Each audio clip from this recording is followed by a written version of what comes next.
setting for seat 1 or 4.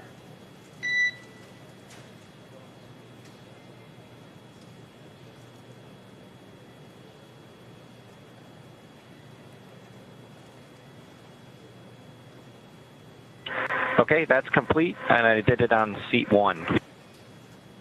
Copy.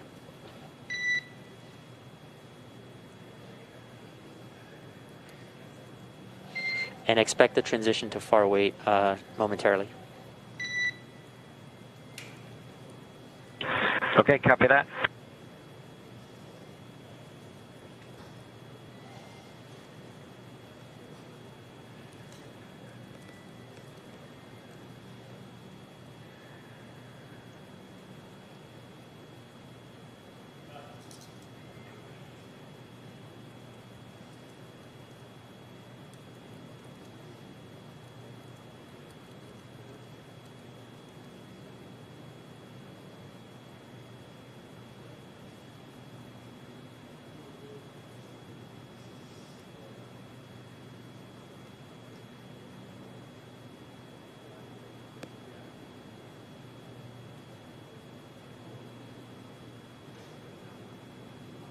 And this is the team coming to you from Hawthorne. It does look like they've just about wrapped up this manual flight test.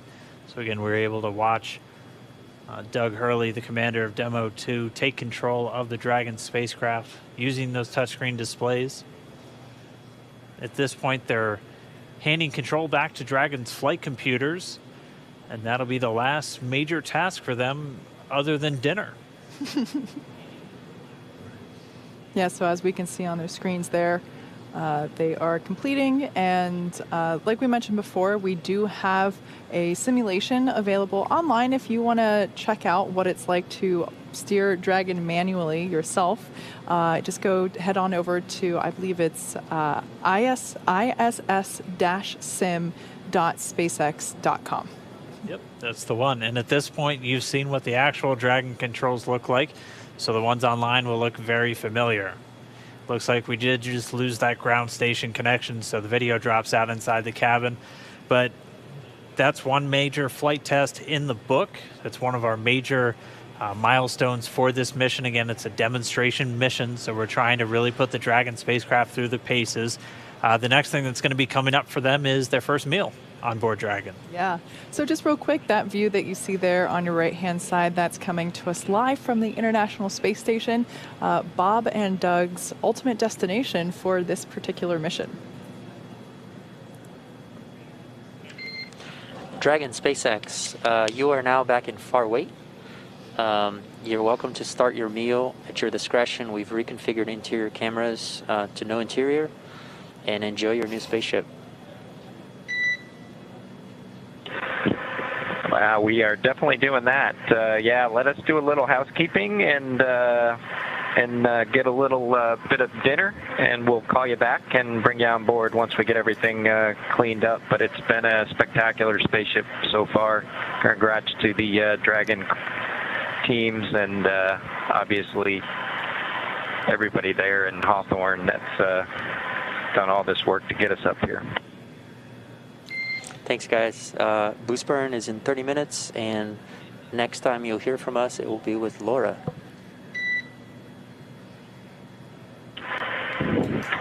Just like to say thanks to you, Jay, and Jason, and the whole Ascent team. It was quite a ride. We'll certainly tell you about it when we have a little debrief on board station. And yeah, everybody go home and. One thing, just kind of remember this moment. It's been pretty incredible, and you guys have a great night. Thanks. You too, and we'll be following along.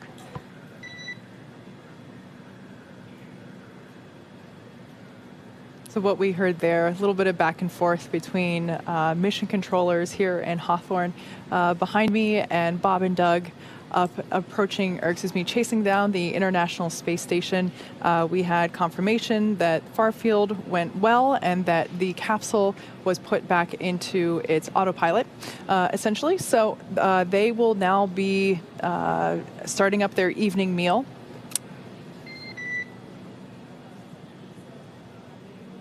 Okay, I guess there was no comms there. So like I said, they're going to start their first meal on board Dragon. They have enough food on Dragon for 12 meals, along with the snacks for the trip up. As we heard Bob and Doug describe before launching, the food is similar to MREs or meals ready to eat, which that's what they consume during their time in the service with the military. So their MREs are essentially prepackaged meals that are ready for consumption without any heating or addition of any ingredients. They, of course, also have about 30 liters or 8 gallons of water up there with them. Yeah, it's just the food to kind of get them to the space station. Once they arrive on board, all of their food is waiting for them, and they'll be enjoying the same menu that long-duration crew members have on board. It has quite a bit of variety, and it's a lot of thermostabilized or dehydrated foods or irradiated foods. So really just made to be shelf-stable, so have a really long shelf life. A lot of the food that flies to station is good for at least 2 years. And they're able to extract a lot of the water from the food before they fly it, which saves on weight. And we all know that weight means more fuel, which means more money when we're launching things into space. Weight is everything. And once they're on board, they can just add water back into the food through special water dispensers on board the station and just heat it up. And they have everything from shrimp cocktail to they get pretty cool holiday meals. I know they always get turkey and stuffing and things like that on Thanksgiving. So they'll just have that once they get on board. Yeah, it's really interesting to hear what kind of food is available on the International Space Station. And depending on your mission as an astronaut, you could be up there for a few weeks or a few months. So it's safe to say that I can certainly appreciate the excitement we see on their faces when they open up a Cargo Dragon mission that has fresh oranges, because that isn't really a standard option available to them. So it's pretty awesome that we're able to send them treats like that, that puts it into perspective in terms of what is available and what space food actually entails. It's not all just dehydrated ice cream, although I am a sucker for dehydrated ice cream. Yeah, coincidentally, the biggest thing that they usually look forward to is ice cream flying up in some of the cold packs on spacecraft like the Cargo Dragon. So always a treat for them. We haven't heard if they're bringing up any special treats for Chris and their Russian crew members, but I'm sure, again, we'll follow along the crew members on their social media, and we absolutely encourage you to do so.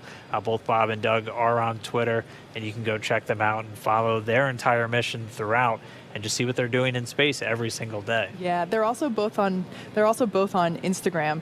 And I have found that their posts have been really interesting over the last few days. I got a chuckle when I saw Doug post the breakfast, steak and eggs. I always wondered what they would be eating the day of, and what really fascinated me was that NASA has plates.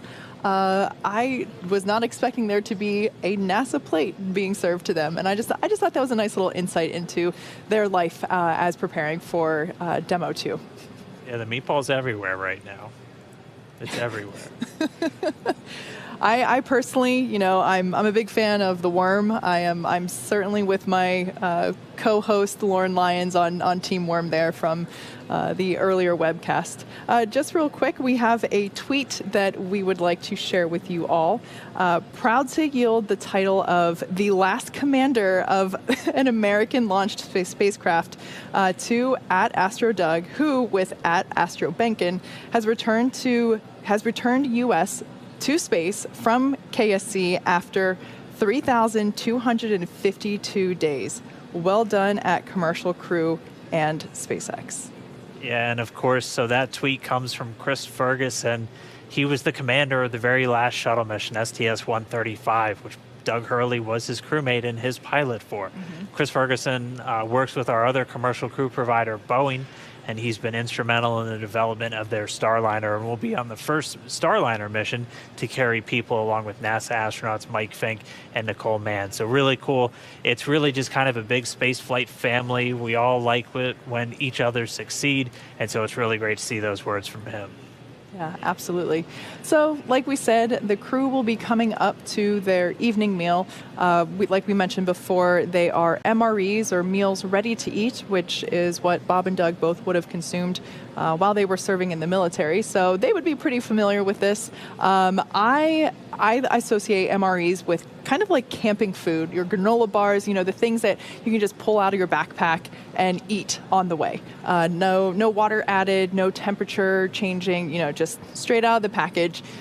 So yeah, that's about what they should be doing now.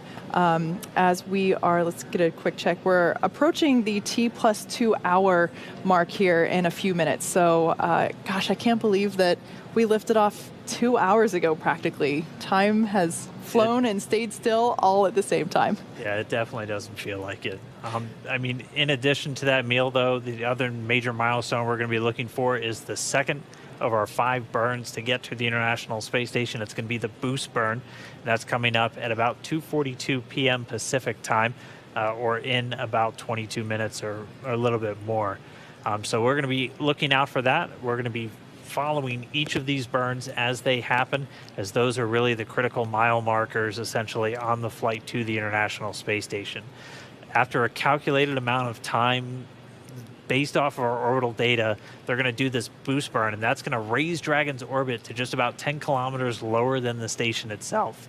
A little while after that, they're going to do what's called the close co-elliptic burn, and that's going to place Dragon on an orbit roughly co-elliptic with the station. That just means we're maintaining constant altitude, or an orbit roughly 10 kilometers below the station itself. Exactly. The boost burn is targeted to start at 12:43 a.m. Pacific, and will last a little more than 7.5 minutes. After this burn, Bob and Doug will be in an orbit that at Dragon's apogee, or the highest point, will be just 10 kilometers beneath the station. We'll have just 3 major burns after that left to complete, but before we get to the integrated operations and Dragon's final approach to the International Space Station. Yeah, so really exciting, things going really smoothly so far.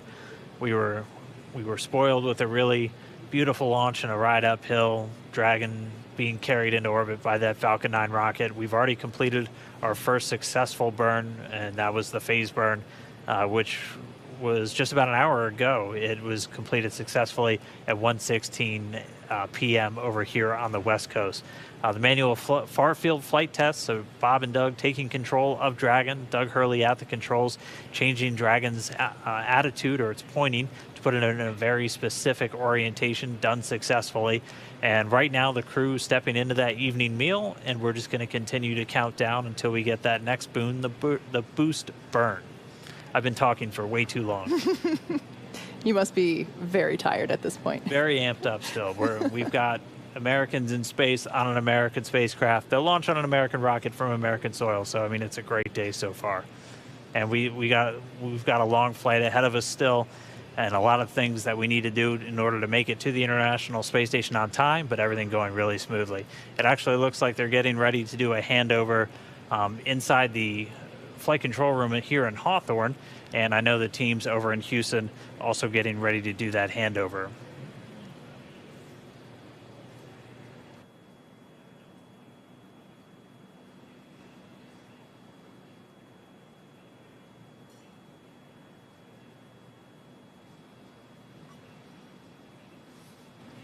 And then on this ground track, we do just want to point out for you how to see where Dragon is. You can see it pretty much right in the center of your screen over the very northern part of Africa, the small circle with the Dragon capsule in it. So we'll continue to have this up throughout the flight just so you can help track where Bob and Doug are over planet Earth at any given time. And pretty soon they'll be lining up pretty closely with the space station itself, which right now is a couple hundred miles ahead of them. It's actually already over the northern part of Africa, crossing just over the eastern part of Libya, about to swing over the corner of Egypt, and then out over the Sudan. Yeah, depending on where you are as you're following along with our journey this afternoon or this evening, depending on your location tonight, if you spot that it might be in your area, take a walk outside and see if you can glimpse it. The International Space Station is so surprising to most people, it's actually really quite visible to the naked eye. If you're in the right place at the right time, and the sunlight is reflecting off of these solar arrays. If you're super lucky, you might even be able to catch a glimpse of Dragon following it. Like we said, Dragon is chasing down the International Space Station, and on previous instances for Dragon cargo missions, I have been able to see Dragon chasing the International Space Station, and it's pretty darn cool. Yeah, it's always a surreal feeling to look up and know that there are people. Mm-hmm. That's one of the magical things about when you see the space station flying overhead. There are people on that thing, and now you might be able to look up. It'll probably be hard with the Crew Dragon because they don't have the large solar arrays able to reflect light, but we'll be getting some really spectacular views of Dragon as they make that final approach tomorrow morning.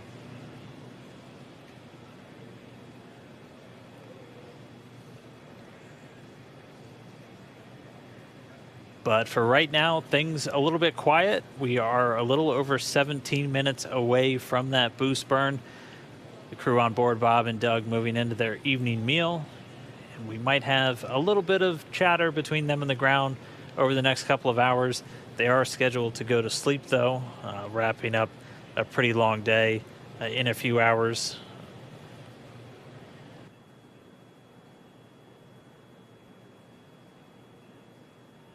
That boost burn that we were talking about, we're looking for that to start at 2:42 p.m. Pacific, so in almost exactly 20 minutes.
This is Mission Control Houston. You're getting a live look at the inside of the International Space Station Flight Control Room.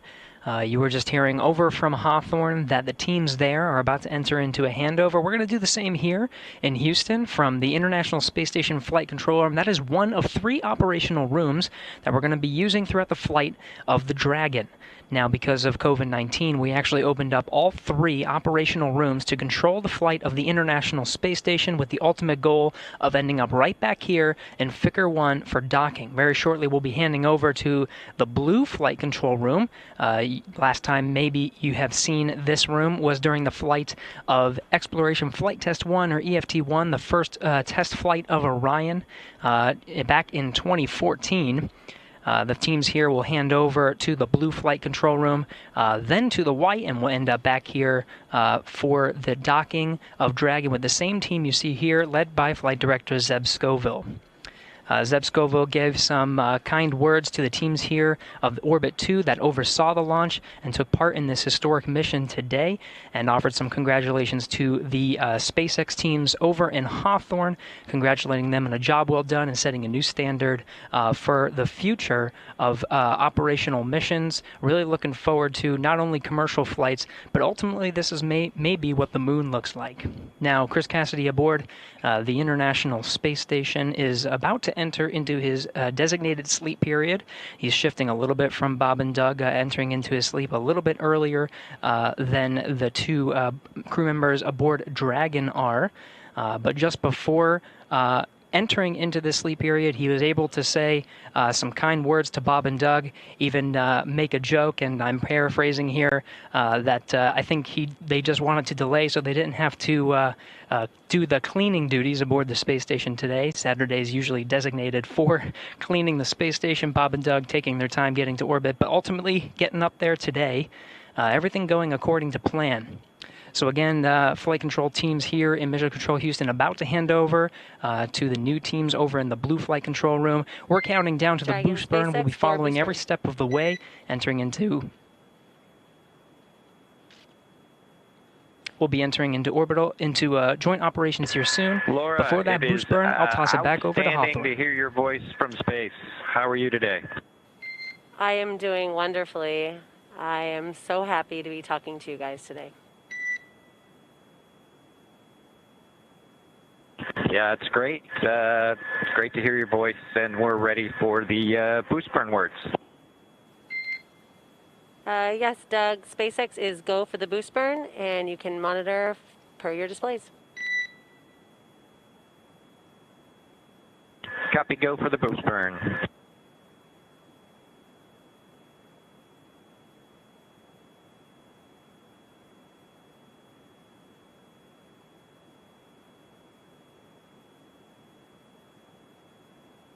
And Laura from Dragon, it's great to be. We're with you on 2.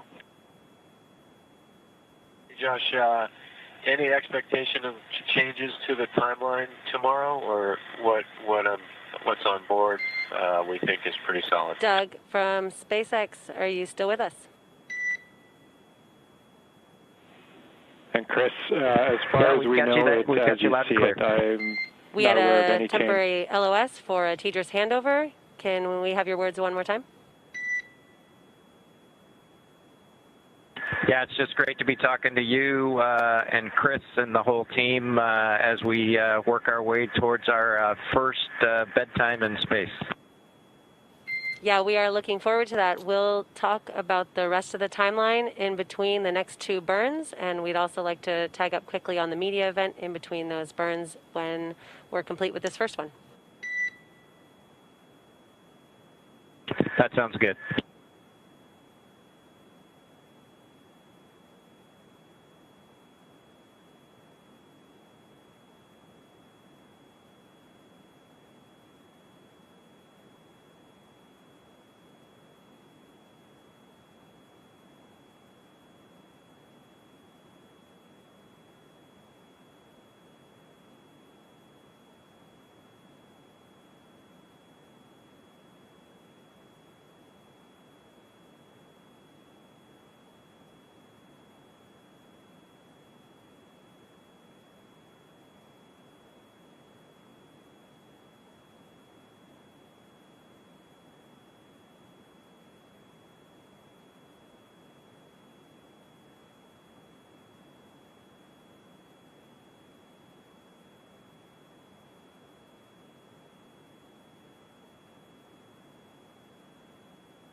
So we are a little over 9 minutes now away from that boost burn. You heard the oncoming core here in Mission Control in Hawthorne talking to the crew, Bob and Doug. They're about 9 minutes away from that boost burn. In 2 minutes, we're going to hear them do what's known as a slew or a maneuver to the burn attitude. So the Dragon spacecraft will reorient itself to be in the proper attitude to fire the Draco thrusters in the correct direction for this upcoming burn. The boost burn is going to last About 2.5 minutes is the planned timeline for it, and that's going to just raise Dragon's orbit up until it's about 10 kilometers lower than the station itself. It won't be 10 kilometers directly below, but its overall orbit will be at an altitude of about 10 less than the International Space Station. Yeah, like I said before, that burn is targeted to start here in exactly 10 minutes, and it'll last a little more than 7.5 minutes. But yeah, after this upcoming burn, we'll have just 3 more burns left before we get to the integrated operations for Dragon's mission to the International Space Station. That's right. So we'll have this burn, and you heard them refer to a media event. We might be having Bob and Doug bring us inside Dragon just to offer a couple of words. So we'll be keeping an eye on that. It all depends on just kind of how they're feeling for the rest of the day. But they are just wrapping up their first meal. We'll have this burn, and then pretty soon it'll be time for them to actually go into their sleep schedule. They try to not do any of these burns as much as possible while the crew is asleep because you can hear those thrusters firing. They're loud. We actually were able to hear what it sounds like when those thrusters fire. When we were up in the crew training room, they have this really cool setup where they just have a speaker where they've recorded what those Draco thrusters firing sound like. So the crew already knows what to expect, what they're supposed to be hearing when this vehicle is firing off those engines. So they're going to be just kind of monitoring. They're getting all of their insight into the burns, how it's going, when it's happening through those displays right in front of them. They don't have to do anything. Everything is automated with these burns. It's just Dragon charting the course to station all on its own. Exactly. And as we've said before, everything about approaching the International Space Station is a highly choreographed dance, essentially. Nope, no comms there, false alarm. And these burns that we have, it would be easy to assume that the only thing that you're planning for is the hardware. And now we are taking into account in this choreography is the sleep schedule and the eating schedule of Bob and Doug, which, like I said before, we really want them to be as well rested as possible and happy whenever it is time to begin the approach to the International Space Station. So the fact that, as Dan just said, that we try to coordinate the scheduled sleep, like I said, they're scheduled for 8 hours. Once they, the fact that there's a strict 8 hours in the choreography based on a little bit around where these burns take place, because we want them to be rested, and that would very likely be something that wakes you up. Yeah, but for now, we're just going to continue to stand by for a few more minutes. Should be just about 5.5 minutes per the timer from that boost burn beginning. And again, it's going to be a couple of minutes of those thrusters on the Dragon spacecraft firing. This is what we consider a delta velocity burn, so a change in Dragon's velocity, which you do in order to change its orbit. You need to change your velocity anytime you're going higher or lower in orbit over planet Earth. And so it's going to be using those forward bulkhead thrusters. And so those are the 4 thrusters in the very top of Dragon, which were covered up by the nose cone prior to that being opened right after we got on orbit. And then it'll use those service section Dracos just to maintain a good attitude, make sure it's pointing in the correct direction while this burn's underway. So we should be under 5 minutes away. We'll be standing by. Hopefully we get our second of 5 burns in the book in just a couple of minutes.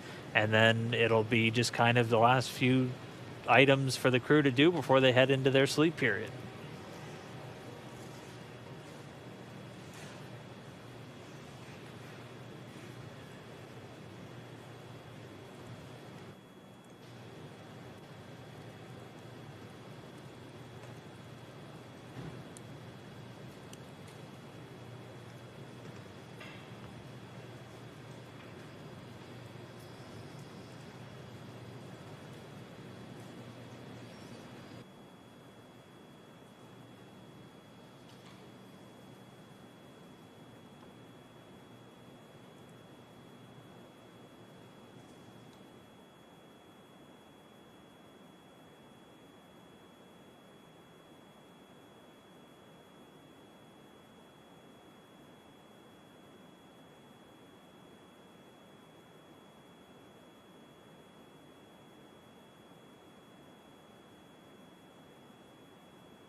So here at the T plus 2 hour and 19-minute mark, we are about 2 minutes away from, or excuse me, we're approaching, wow, we're coming up to the close burn.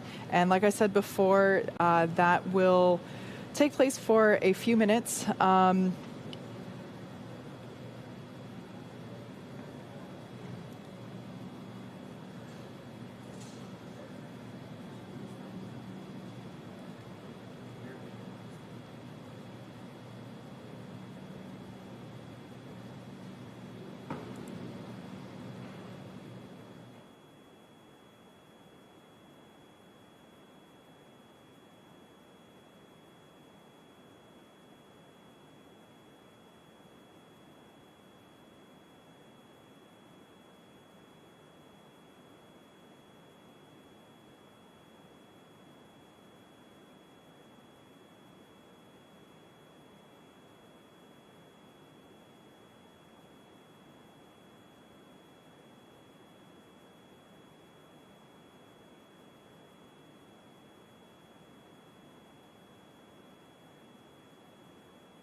Dragon SpaceX for boost burn performance.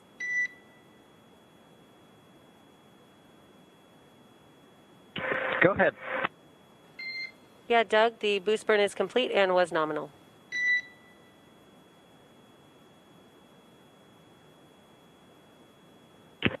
Dragon copies, nominal boost burn.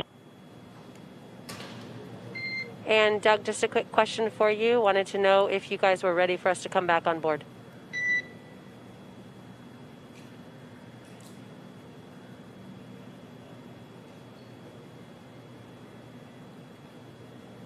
Yeah, we're enjoying some dinner, but you are welcome on board.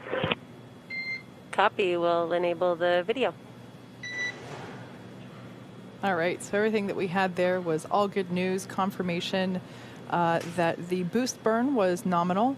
And again, that was intended to raise the orbit to just 10 kilometers lower than the station. So it hasn't caught up to the station just yet. But in terms of the relative orbit, the Dragon capsule should now be roughly 10 kilometers below the International Space Station.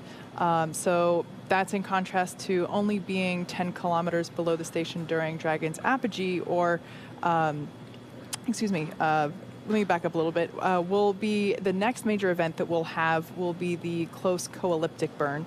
So good news that the second of the 5 major burns that we have was nominal. We also heard there that Bob and Doug are in progress with their evening meal, and maybe we'll be able to get some cabin shots of them enjoying their MREs.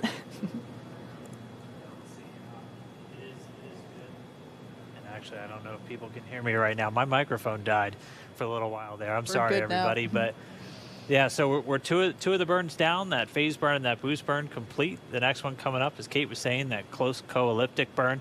And that's really just going to round out our orbit. So right now we have a pretty significant disparity between the apogee and the perigee, so the highest point, the lowest point of our orbit. That close co-elliptic burn is just going to round it out. So we're pretty much on a constant altitude below the International Space Station. That'll be 10 kilometers. So 2 out of 5 down, everything continuing to go really smoothly. Bob and Doug sound like they're enjoying their new spacecraft quite a bit. They're in their meal. We should hopefully get, we're calling it a media event, but they might be able to bring us on board using one of the floating cameras inside just to say hey to everybody watching. So we hope you do stick around. We'll get some more live looks with Bob and Doug inside, and then it'll be pretty much time for them to go to sleep. So they'll have an 8-hour sleep schedule. We're going to be live with you the entire way. We'll be showing you some highlights throughout the day of everything that's unfolded up until this point, and then just giving a look ahead of what to expect when they wake up tomorrow morning and it's time to dock to the International Space Station. Yeah, as Dan mentioned, the close burn will be the next major event that we have coming up after the crew finishes their evening meal. That's going to be happening around 3:25 p.m. Pacific, and we're hoping that just a couple minutes after that burn completes that we might be able to get some views with Bob and Doug. Maybe get a little tour of their new spaceship up there as it is chasing down the International Space Station.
Dragon SpaceX for next steps, media event, and the thermal imager flickering.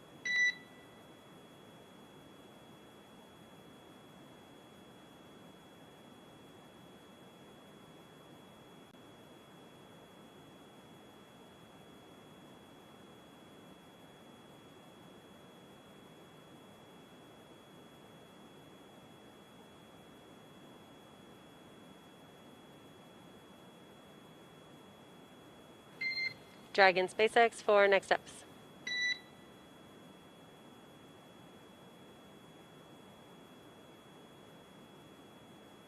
Go ahead. Yeah, I was wondering if you had had a chance to get the floater media camera out in preps for the media event.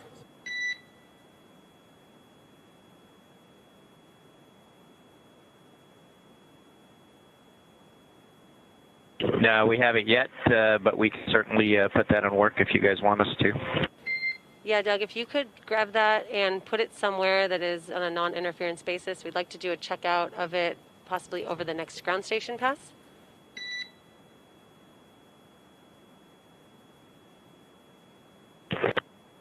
Okay, Bob's going to go grab it right this second. Okay, that sounds great. The next pass is in less than 5 minutes, so that would be perfect.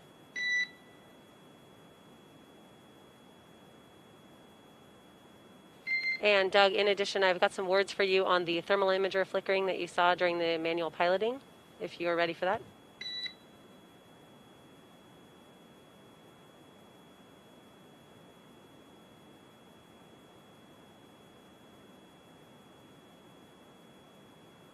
Yeah, go ahead. Yeah, per Nav Andrew, this is a nominal feature of the camera, and the camera is doing a self-correction, and meaning that the camera has not yet reached thermal equilibrium. And after power on, it takes about an hour after the cameras turn on to reach that thermal equilibrium. So from power on, you can expect that thermal imager to flicker every once in a while for the thermal equilibrium.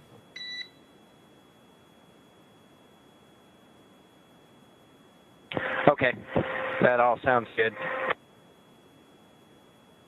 And Doug, when you're ready, the media event PDF, I'd like to talk to you about which steps you want to complete on the media event timeline.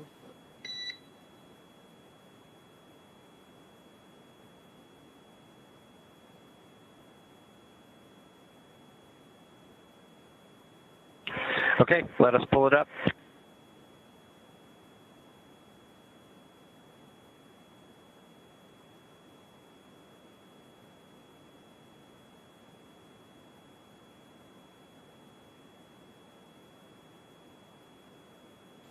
And Doug, just want to make sure this is on a non-interference Okay, basis. Laura, we've got it pulled up. Okay, copy. If you want to delay talking about this, we can delay talking about it if you want to finish your meal.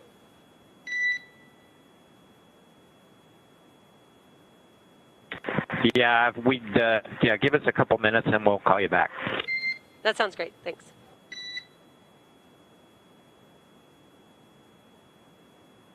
And the camera is out and set up, so if you guys want to do the ground station checkout, should be ready to go. Okay, copy. And for the setup, we're going to be changing some of the lighting configuration, so that is us from the ground.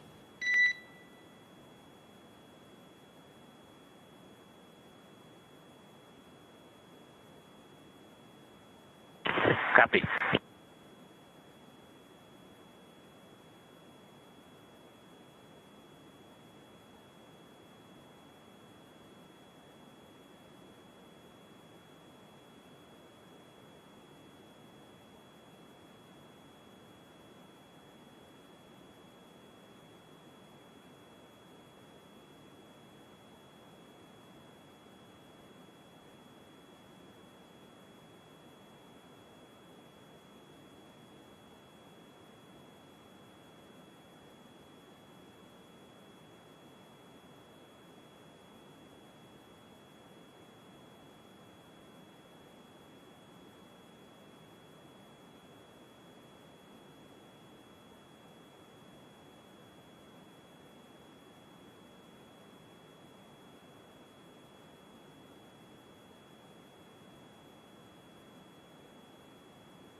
This is Mission Control Houston. You're looking at the inside of the International Space Station Flight Control Room. This is one of 3 that we'll be using throughout the flight of Dragon today. The teams here of Orbit 2, led by Flight Director Zeb Scoville, winding down for the day after overseeing some of the pre-launch and launch activities and some of the initial burns of the flight of Dragon on its way to the International Space Station. We'll be conducting a handover here shortly with the teams over in the blue Flight Control Room. That's one of the 3 that we'll be using. The other one's the white Flight Control Room. It'll be Flight Director Rebecca Wingfield over there leading the teams on some of the overnight shift while Bob and Doug are asleep. Chris Cassidy aboard the International Space Station, already entering his sleep period, getting a full night's rest before waking up and starting to prep the International Space Station for the arrival of Bob and Doug. A lot of that work already completed from some of the pre-work done, even for the first launch attempt on May 27th, checking out some of the monitoring tools and the communications hardware that needs to be used and checked out prior to the launch of Bob and Doug. A lot of that work done.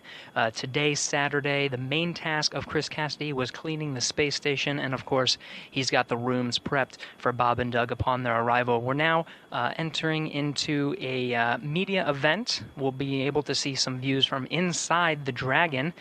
Bob and Doug aboard the Dragon vehicle just finishing up their meal. They're shifting a little bit from what Chris Cassidy has experienced in terms of their sleep schedule aboard the International Space Station, but they'll be all synced up when they arrive at just about 9:30 a.m. Central Time tomorrow.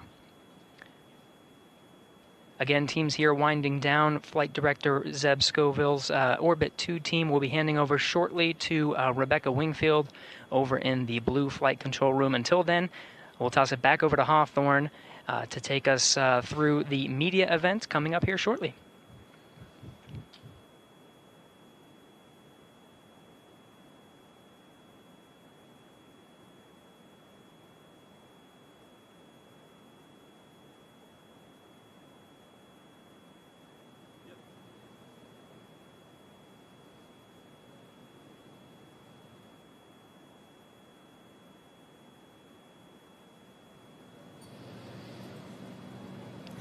Thanks for that update from Houston, Gary. We're very much looking forward to getting our first glimpse inside of our Crew Dragon capsule from the perspective of Bob and Doug. In case you're just joining us, we've had a spectacular day, an on-time liftoff, given the fact that we were once again iffy on the weather.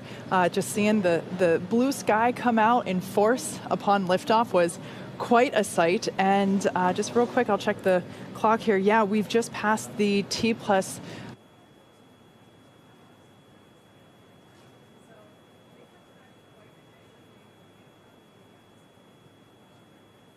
Oh, I think we just lost your audio, Kate. I think your mic pack might have just died. But as she was just saying, and we'll make sure she can keep saying in just a couple of minutes, we had that on-time liftoff, 3:22 p.m. Eastern Time from Pad 39A, the Falcon 9 rocket delivering Bob and Doug to their initial orbit. We haven't been tracking any issues with Dragon since they arrived in outer space. We've already completed 2 of our burns so far, 2 of 5 that are going to be responsible for getting us to the International Space Station. We did that phase burn just a few hours ago, that wrapping up at 1:16 p.m. over here on the West Coast. And then Bob and Doug also did the manual flight test, so at the controls of Dragon for the very first time, and they were able to complete that test objective successfully, putting it into a special orientation known as LVLH, or local vertical, local horizontal, literally just using the Earth itself as a guide to position themselves as they were flying. Also able to do that boost burn successfully. That wrapped up just about 20 minutes ago. It was another 2.5-minute firing of those Draco thrusters, the second of 5 burns to get us to the International Space Station. Right now, though, at this moment, the crew is still on board Dragon, and they're at the latter part of their day. It's been a pretty long day for Bob and Doug so far, but at this moment, they are just wrapping up their meal. It's the first meal by a crew on board Crew Dragon, and we'll see if they let us in on what they were eating when we get inside with them in the cabin in just a little while. The next major milestone coming up is going to be the close co-elliptic burn. And so this is just to a little bit more circularize our orbit. So we're going to be a constant 10 kilometers lower than the International Space Station. That's coming up in just under 21 minutes from now. And then assuming that that burn gets done successfully, we'll be 3 of 5 in the bag and well on our way to the International Space Station. And then we should get a chance to check in with Bob and Doug on board. And just really, really pleased with the mission progress thus far. Like we've said before, launch today, that is not where it ended. Obviously, Bob and Doug are en route to the International Space Station, but even once they, hop on board the space station, it's still not done, right? We got to get them back home. So just as a reminder, while it will be a very long initial day of the mission, it certainly is not the conclusion. So just something to keep in mind. We will be staying live here with you on air, bringing you updates throughout Bob and Doug's journey to the International Space Station over the next, let's see, we've probably got another 15 hours left at this point, 15 and a half hours or so. And so, yeah, really exciting day. Even still, the energy in the building here at SpaceX headquarters is very much electric, given the success of the day thus far. But Mission Control here is right next to me, to my left. We just had a shift change among the Dragon operators, and we're still going strong. I know Gary walked us through. They're also doing a shift change over at Mission Control Houston, but I mean, you have teams working around the clock there in Houston and around the clock now for this flight uphill for Dragon. Just some of the voices that you're going to be hearing throughout the launch. Jay Aranja was the core, so essentially the Capcom here in Hawthorne that was talking to Bob and Doug. He's since handed over to Laura Crabtree, who's now on console there, right behind us in the Mission Control Center here in Hawthorne. Going to be talking Bob and Doug through the last couple of hours of their day before they get ready to go to sleep. Again, they have about 8 hours timeline for them, and then they'll wake up tomorrow morning, and by that point we'll be wrapping up those fifth and final burn before we get into what we call the approach initiation. So really, the really close maneuvers in towards station. By that point, they'll only be a few kilometers below and about 7 kilometers behind, and then they'll execute a burn that's going to bring them in really close to the space station. And by that point, we'll also be getting some views from the station, which we're always going to be looking forward to. Yeah, absolutely. So there, the view on your screen on your right-hand side, that is Mission Control here in Hawthorne, California. And I believe on the left there that is our core, Laura Crabtree.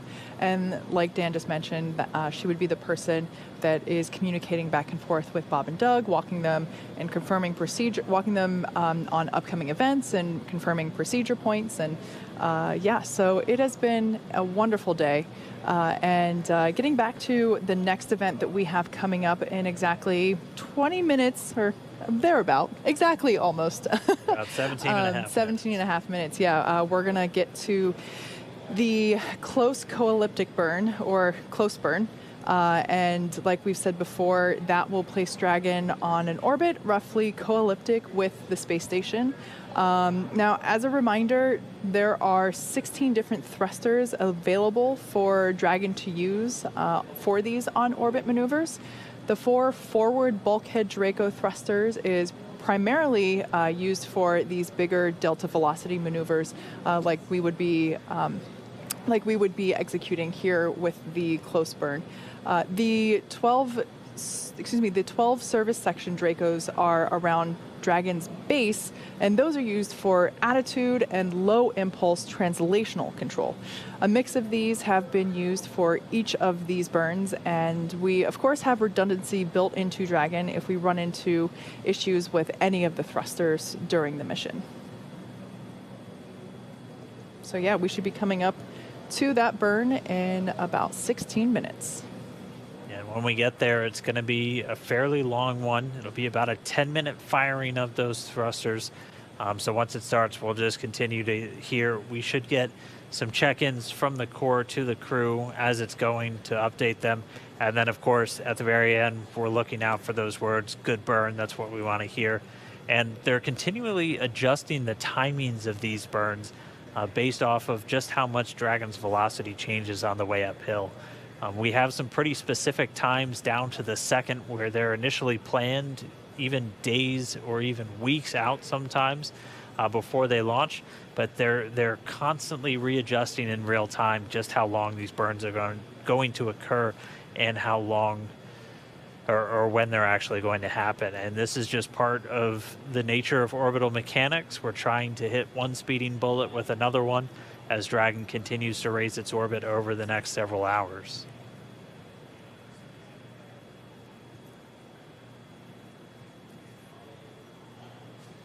Dragon SpaceX for close burn.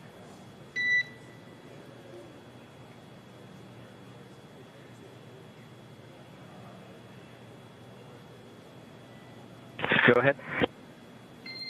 Yes, we are just about 15 minutes out from the close burn. You can expect a tank transition approximately 4 minutes into the burn from land tank to orbit tanks. Additionally, there will be a cabin fan swap during the burn or just after the burn. And SpaceX is go for the close burn.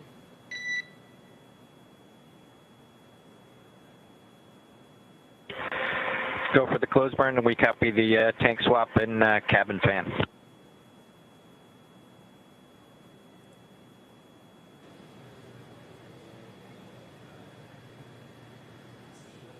All right, that back and forth that we just heard there between Crew Dragon and Core here in Hawthorne was basically just saying that we are go to begin the closed co-elliptic burn, which, like we said, is going to be raising Dragon's orbit. Yeah, coming up in just under 14 minutes. The crew, you'll hear them get a lot of details in these calls. And for this crew in particular, we know that they've asked for every little tidbit about Dragon to be on their displays or radioed up to them. And literally what they were being told is just some of the different tanks that are feeding these Draco thrusters they're going to be transitioning between, and they told them they're going to have a cabin fan changeover. That's something that would be pretty audible, as just like on board the space station inside Crew Dragon, there's a lot of kind of ambient noise for these crew members, so they're able to hear things like the cabin fan, which is constantly just moving the atmosphere inside because you don't have natural convection in microgravity, so hot air doesn't rise unless you're, so you have to actively be moving that atmosphere the entire time. And so these crew members are trained to expect to hear different sounds, different sights when they're going through these different maneuvers, and so they like to get those kind of updates from the core and the teams down here on the ground, just so they're not caught off guard for anything. Yeah, exactly. So like we said, this will be the third of 5 major burns that Dragon will be performing, and it is the last burn that will be occurring before Bob and Doug go to sleep. They've already had their meal. They will hopefully be giving us a little tour of Crew Dragon here in the next several minutes. And then they'll have a quick medical evaluation with their flight surgeons, and then they get the okay to take an 8-hour-long nap.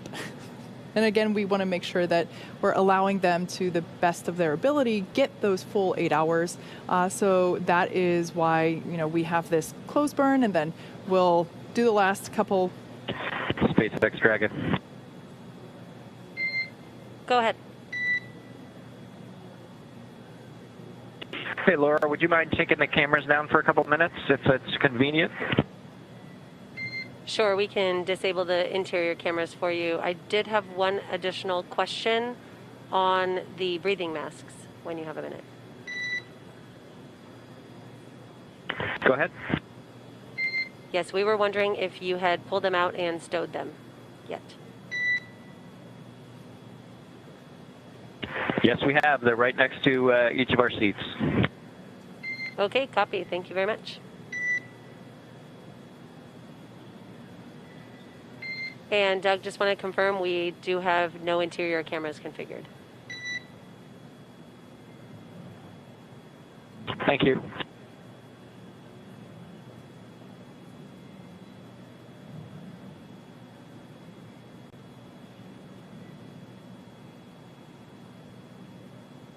All right, we are just under 11 minutes now from that next burn. Haven't been tracking any issues with Dragon so far throughout today's flight. Hopefully we keep that up over the next couple of hours until they make their way all the way up to the International Space Station. This is going to be, as Kate was saying, the last burn for quite a while. We won't do the fourth of our 5 burns, that transfer burn, for almost another 11 hours from now. So Dragon's going to just kind of stay in this attitude or altitude below the International Space Station, about 10 kilometers or so, roughly co-elliptic with it for quite a while, pretty much throughout their entire sleep period. And then once we get to right after their wake-up time, we'll be looking to do these final burns, and then they'll be in much closer, just about 2.5 kilometers below the station's orbit, and that'll set them up perfectly for that final approach and docking. Yeah, we're now at this point 2 hours and 50 minutes into the mission, and it's safe to say that everything has been going extremely well, and to this point, very nominal.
SpaceX Dragon, you're cleared back on board. Copy all. Thanks a lot.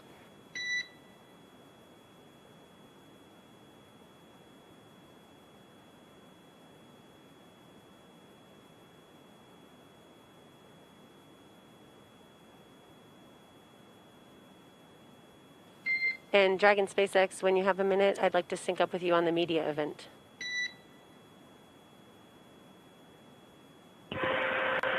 We are available. Let's talk about it. Okay, so if you have the PDF open, I've got a couple of sections of talking points. I was thinking that you could get through a couple of those sections if you have a preference. We are open to what you'd like to do.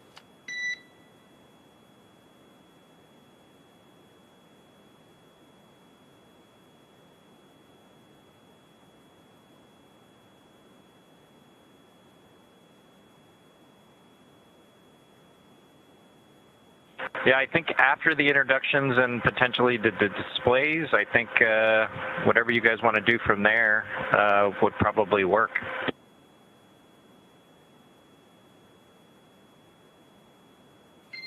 Yeah, Doug, if you want to show some good views out the windows, that might be really cool for everyone.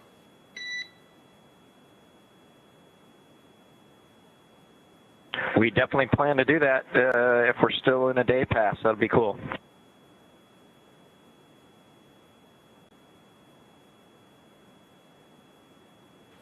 We should have some good views for you during that ground pass. Excellent.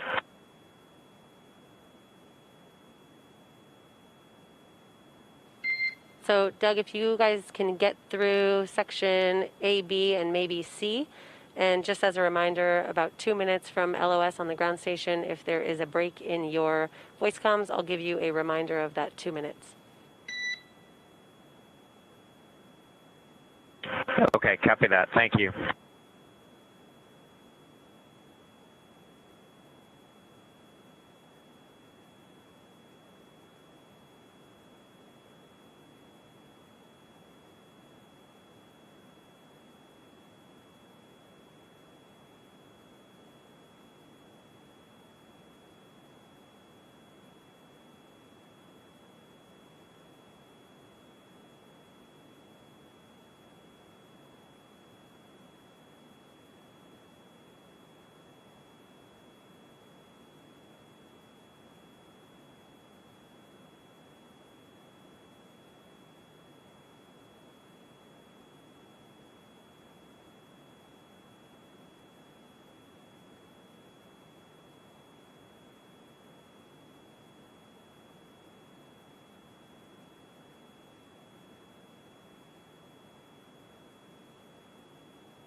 All right, this is the team from Hawthorne. We are just under 2.5 minutes from this next burn. It's the closed co-elliptic burn.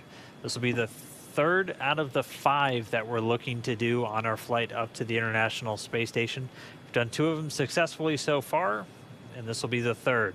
This is going to raise the apogee, or the highest point of our orbit, to about 10 kilometers below the International Space Station. Or actually, we already did that with the boost burn. This is going to circularize our orbit, so we're at a constant 10 kilometers below the International Space Station. And so this will be a pretty long burn. It will be just under 10 minutes.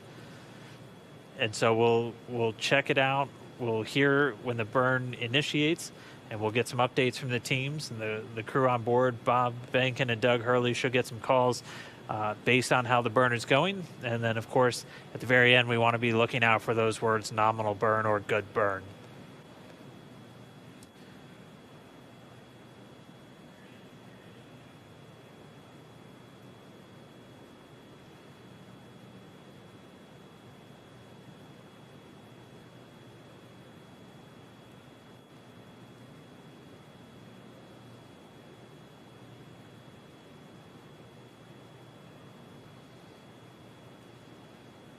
And counting down, we should be 1 minute away from this burn.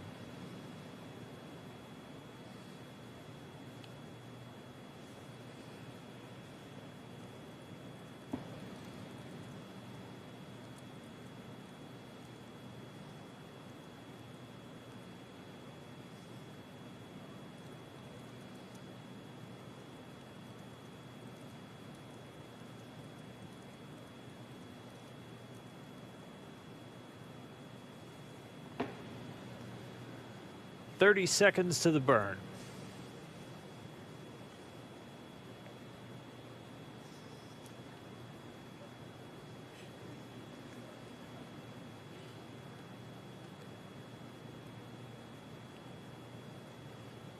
Less than 10 seconds standing by for confirmation that the burn has started.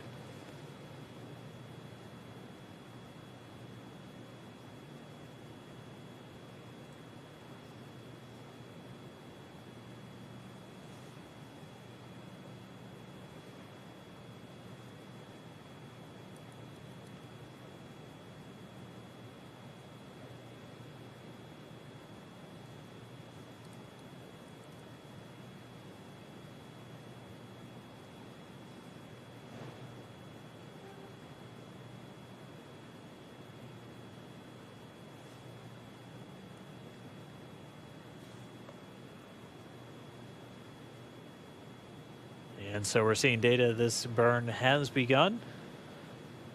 Again, this is the close burn. We are expecting these Draco engines to fire for about 10 minutes, a little less than 10 minutes total. So the burn has begun. We'll continue to get status updates on it throughout. Yeah, so right now, Dragon is firing the 4 forward bulkhead Draco thrusters. And like I mentioned before, we use these primarily to help Dragon in the delta velocity maneuvers that, require bigger changes. There are a total of 16 Dracos on Dragon.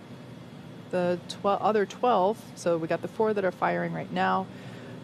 The other 12 are located in the service section, and that's the part of Dragon that is around the base. And those are used for attitude and low impulse translational control. And right now we're coming up on 2 minutes since the start of the burn. Again, we're expecting just under 10 minutes. If you're watching on NASA TV or on the NASA public channel, we do have our post-launch news conference coming up in just about 5 minutes.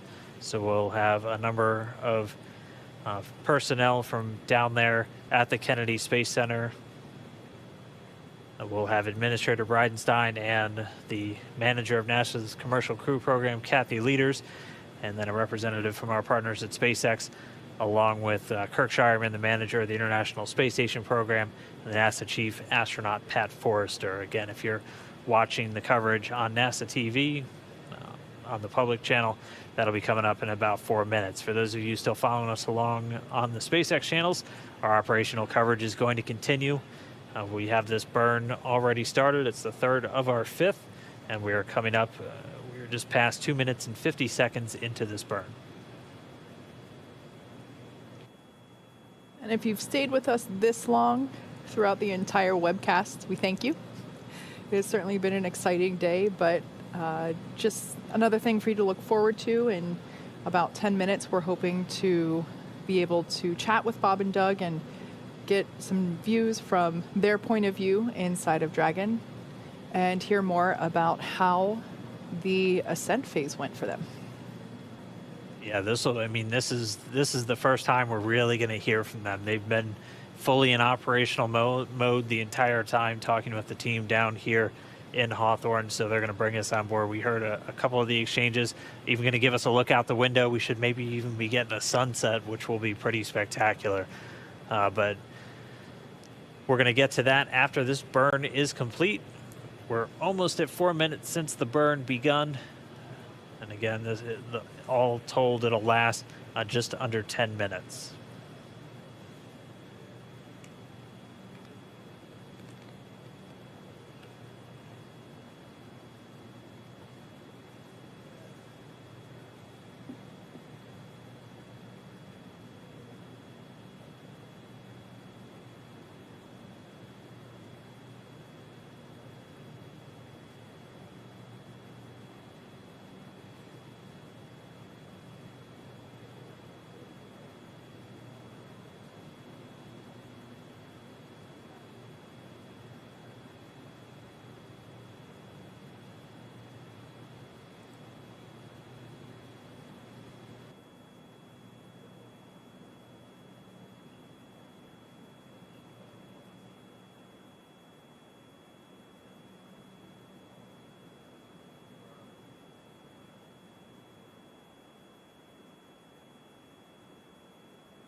All right, we're a little over 5.5 minutes into this burn.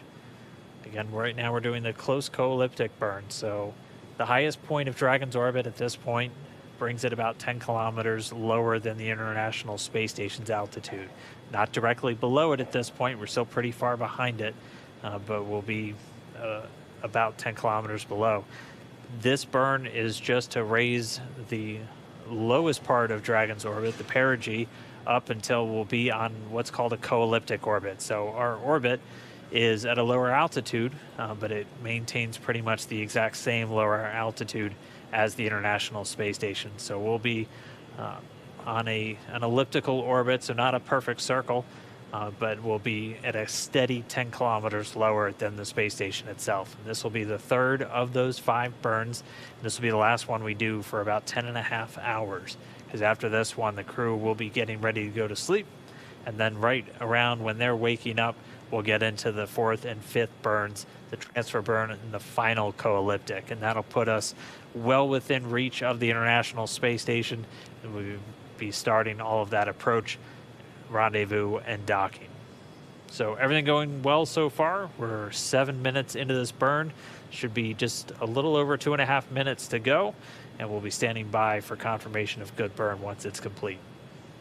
Based on our global tracker, it looks like Bob and Doug are now traversing over Southern California. They just came out of the Pacific Ocean and now over land. So I'm very curious to see what kind of shots we're going to get during our little tour of Crew Dragon. Should have gone outside and waved. It's not too late. It's probably too late. Yeah, they're moving nearly 17,000 miles an hour at this point. Again, pretty much the same speed as the International Space Station. They're starting off a good ways below it and a good ways behind it. But in 19 hours from launch to contact with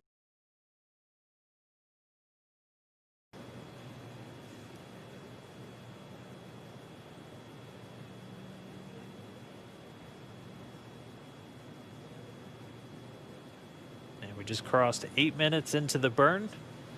Again, this all told will be just a shade under 10 minutes.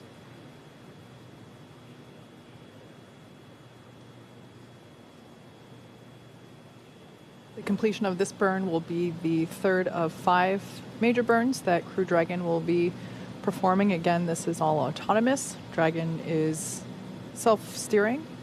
So after this after this particular burn completes, Bob and Doug will, within the next hour or two, be on their way to La La Land. Yeah, on their way to their first sleep inside Dragon. They'll first have about an hour of what's known as pre-sleep, and anyone familiar with schedules on the International Space Station, you'll know they have pre-sleep and post-sleep. And it's really just free time for the crew members themselves. A lot of them in their pre-sleep, it could be eating your dinner, just kind of getting ready for bed, brushing your teeth, all of those kind of normal household things you do. They're also doing them in space, and it's really just an hour for them to get ready, and then they'll have a hard scheduled 8 hours. They won't probably fall asleep right at the start of that sleep period, but they get 8 hours until they wake up. And we should hopefully be getting, I don't want to spoil it now, but we might be getting some wake-up music hearkening back to our space shuttle days. So you'll have to make sure you tune in when they wake up. The crew wake up right now is targeted for 1:45 a.m. Pacific. And we're standing by for the finish of that burn. Dragon SpaceX for closed burn performance. Go ahead, and you're a little bit weak. Copy, how now? Much better, thank you. Okay, so the closed burn is complete and was nominal, and I have a couple more words for you on the media event.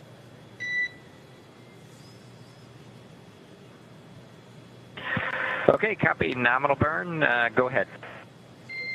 The request is for the 2 task lights in 2 and 3, so your task lights for your seats, to be turned off prior to the media event. And additionally, we have a request to talk about the 0G indicator that you guys took on board with you. We already had that in the script. And the task lights are off. Thanks. Copy, thanks.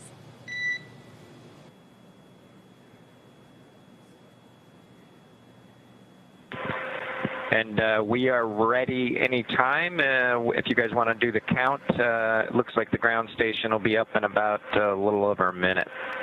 Just let us know. Yep, we will give you a call.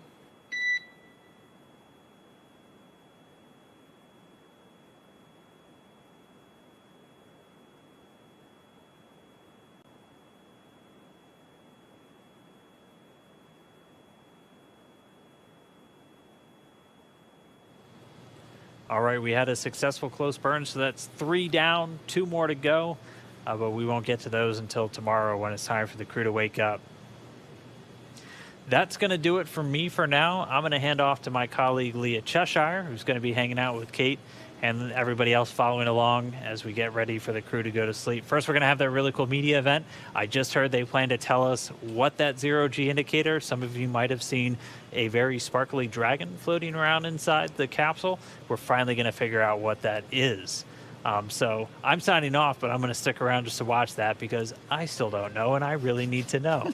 But it's been an amazing day. It was an amazing launch. I'm going to be back when it's time to dock. Thanks, everybody, for sticking with us.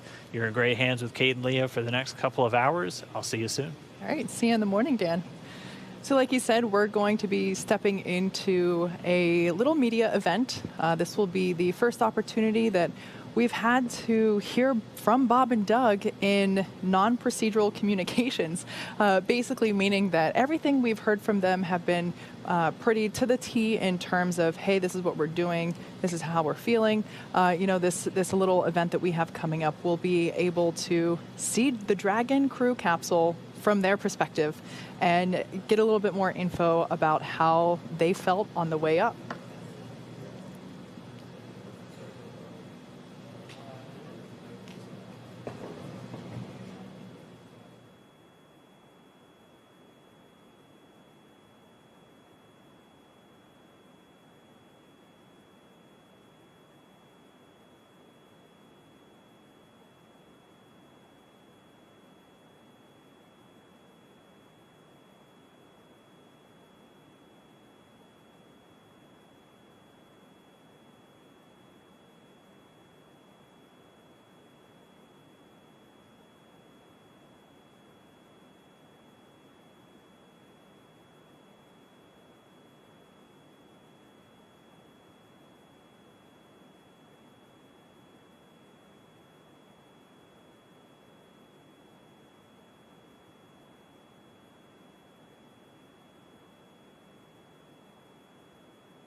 Dragon SpaceX, we are ready for your verbal count Hold the cabin mic in front of your face with your mouth visible to the camera and count verbally to 15.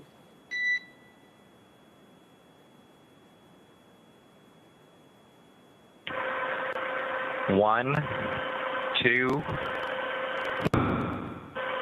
4, 5, 6, 7, 8, 9, 10, 11, 12, 13, 14, 15.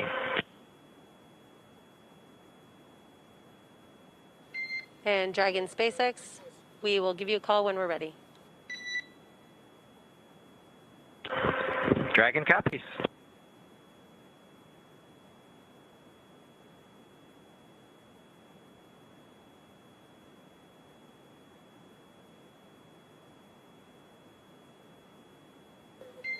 Dragon SpaceX, you are go to begin the media event.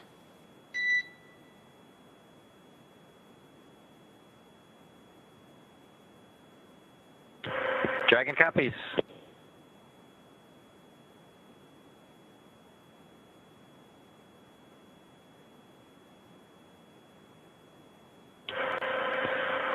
Well, everyone, welcome aboard Dragon. My name is Doug. Next to me is Bob. You probably know him. We're so glad to be with you this evening and welcome you on board Dragon. Got a couple things we want to talk about first before we kind of show you around. The first is kind of a tradition we've had over the years with spacecraft going way back to the Mercury era. And then a tradition that's been carried on ever since with all our space vehicles, including the Soyuz. We're given the honor to name this capsule. I know most of you at SpaceX especially know it as Capsule 206, but I think all of us thought that we could maybe do a little bit better than that. So without further ado, we would like to welcome you aboard Capsule Endeavour. We chose Endeavour for a few reasons. One, because of this incredible endeavor NASA, SpaceX, and the United States has been on since the end of the shuttle program back in 2011. The other reason we named it Endeavour is a little more personal to Bob and I. We both had our first flights on Shuttle Endeavour, and it just meant so much to us to carry on that name. That's what we decided to go with. So we hope you enjoy that name, and once again, welcome on board. Well, good evening, everybody, and welcome aboard Endeavour, the SpaceX vehicle headed to the International Space Station. Today, we accomplished the first flight off the Florida coast in quite some time, and Doug and I were really proud to have an opportunity to be a part of that. We're doing it in a brand new spaceship, a spaceship that's a lot different than its namesake Endeavour, the space shuttle, in that it has touch display screens that allow us to accomplish most of the interfacing requirements that we have. We'll have Doug pans over and points at the display in front of me. You can see the forward view that we had during the maneuvers that we most recently did. You can look out the window. It looks like the centerline camera doesn't have a lot of content on it now. We're kind of pointed into space so that the windows can see the Earth below us. But we've got the capability to interface with the vehicle, and it's kind of interesting. There's a command. This little button over here is actually what the commands are for our displays. One thing that does get lost is there is a extensive button panel down below as well. So over on this side, we can turn the displays on and off, as well as send some commands for some contingency situations. On the other side, we have the ability to deploy chutes and things like that on entry. So we do have some buttons, but the primary interface is these displays. So nice, new, modern cockpit that we've got for our compared to our namesake, the Space Shuttle Endeavour. I'm going to migrate a little bit away from our seats here, and Doug from his seat is going to continue to try to follow me so you can tell what can be seen from the seat that he sits in. So from his seat, when he is inside in the vehicle, strapped in, this is what his view actually looks like. You can see a window off to the one side. We each have a window that we can view out and see what's going on outside. That was exciting on ascent for us to be able to see the arm rotate away from the pad, and that's when we both, I think, knew that we were going to launch today. So that was super cool. I've got one on my side as well. The hatch that we came in is the hatch that's right behind me. It is a little bit of a tight quarters, but I'm going to try to demonstrate some of the capability that we have now that we're in zero gravity. So I think I was requested to do a backflip. I'm going to kind of do a side spin, which is a little bit of a permutation on that request. So hopefully you can see what it's like to actually float in zero gravity. And Doug and I are super excited that we got the opportunity to do this again today, even before the end of May. So that was super cool. We did, it turns out, end up with one stowaway on board our vehicle when we launched today. It was not just Doug and I who accomplished the launch here. We do have an Apatosaurus aboard. We both have two boys who are super interested in dinosaurs.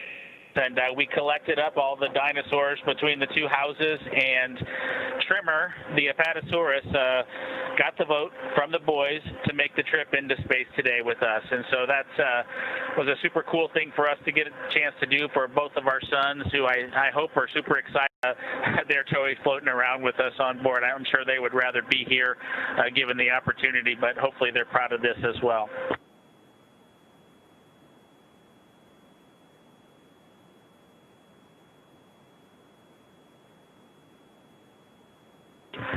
Okay, as we work our way towards one of the windows, unfortunately it's getting a little bit dark, but I don't know if Bob can pan over here. We just passed off of the coast of Newfoundland, and we're headed over to over the Atlantic right now. I don't know if you can get a good picture of that.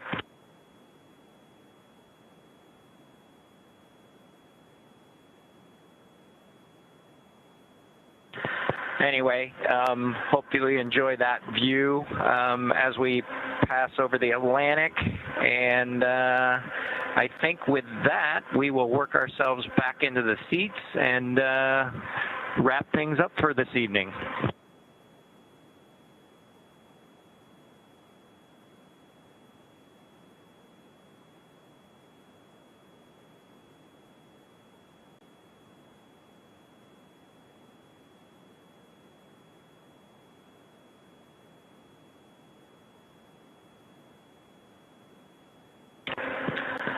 So Doug's there making a nice big smile for the camera. I hope you enjoyed the trip today with us on board the Dragon capsule Endeavour with our friend Trimmer, the Apatosaurus, and Doug and I. We just would like to thank SpaceX, we'd like to thank NASA, and we'd like to thank the American people for the opportunity today. And we're really proud of the entire team that was able to accomplish human spaceflight again from the Florida coast. Just a wonderful experience. Doug and I are just so proud to be a part of it, and just want to thank everybody who gave us this opportunity and worked so hard to make this happen today. So with that, I think it'll be good night from Capsule Endeavour. Good night to everyone at NASA, at SpaceX, and the United States, and congratulations to the teams that got us into orbit. And we're looking forward to seeing Chris Cassidy and his Russian colleagues on board the International Space Station tomorrow morning. Good night, Megan and Theo. And Karen and Jack.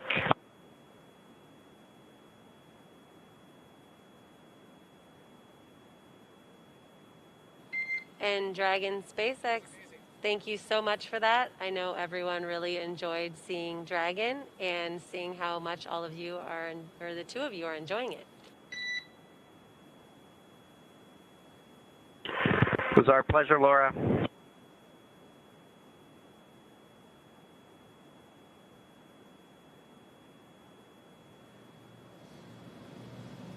In case if you've just joined us, that was our first look inside the Crew Dragon capsule with Bob and Doug. Our first opportunity to hear what their experience has been like thus far. I think I can speak on behalf of anyone that's involved in this program that we're really honored that you guys chose such a meaningful name for the capsule. And we're very proud to have Bob and Doug, our favorite dads in space, on board Capsule Endeavour. As of now, we have completed 3 of 5 major burns, and as you heard Bob and Doug mention, they're going to be going to bed pretty soon. But we have one more thing coming up before then. Yeah, and hi everybody, I'm Leah Cheshire of NASA, here to journey with you through these overnight hours as the crew is still on their way to the International Space Station. We've got some big things coming up. In about 45 minutes, we'll be looking for the crew to have their PMC, or Private Medical Conference. These are standard for every astronaut flying in space, and they actually date back to the Apollo missions. Well, we're really happy to have you on board. I'm sure Dan was exhausted. And yeah, like we mentioned before, we're going to be bringing you coverage throughout the entire mission, overnight, yes, all the way through until Bob and Doug actually hop on board the International Space Station early tomorrow morning. It is a 19-hour journey to the station, and at this point we are approaching T plus 3 hours and 30 minutes. So it's safe to say they've got a ways to go, but as we just saw from that awesome look inside the capsule, it seems like they're getting pretty cozy in there. Yeah, that's a pretty good view. I mean, we got to see the whole thing. We got to see the screens and you know, their seats, which will turn into beds. Mm-hmm. Correct?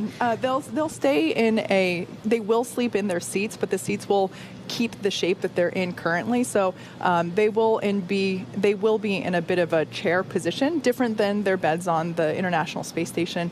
But yeah, so those PMCs, or Private Medical Conference, is basically the last thing that they have to do before they get to take a well-deserved sleep.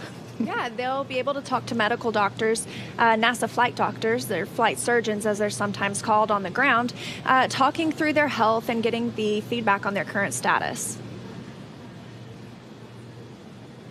All of the crew members have a flight surgeon assigned to their mission. The flight surgeon is dedicated to their health care throughout the duration of the mission, including training, on orbit, and when they return. That means providing remote care to the astronauts while they're in flight or on the station. I think it's safe to say that, you know, all of us that have been experiencing the global pandemic that we have, receiving something so important as healthcare virtually, it was something new for a lot of us. But, you know, this type of healthcare procedure is standard procedure for NASA astronauts because, of course, we have to be looking out for any changes in their health and just general health checks while they're on station and, you know, the entire journey up to station. So I think this is just another... Dragon SpaceX for camera settings.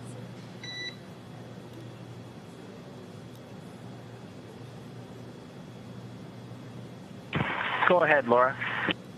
Just wanted to let you know that all the interior cameras are off, and we will leave them in this configuration until post-sleep. Okay, we copy. You'll leave the interior cameras in the off position until post-sleep. That is correct, and we have also powered off the floater camera, so you are go to store it if you would like.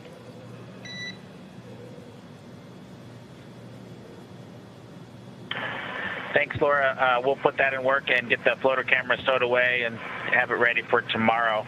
And just wanted to say, good to talk to you from low Earth orbit finally, instead of just from upstairs or downstairs. Yeah, I agree, Bob. It's nice to hear your voice in orbit rather than upstairs. I did just want to make sure that for solidarity purposes, there's no coffee drinking or tea drinking going on down there, right? You know, I have to take the mask off to drink coffee, so, you know, some coffee.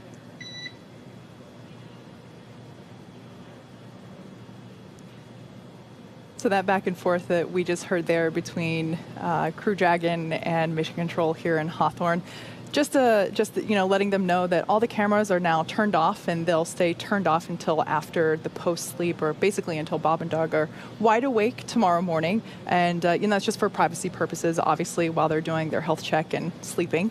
And you may have heard them mention the upstairs, downstairs. That is referring to our training facilities here in Hawthorne. We actually gave you a pretty cool look into those training facilities earlier in the webcast, so you might want to rewind your feed to catch up on to see what that actually looked like in person. But essentially, Bob and Doug, like we've been saying, they've been here on site in Hawthorne for months. They are part of the SpaceX team, really hitting a home run in terms of they're here training with our team.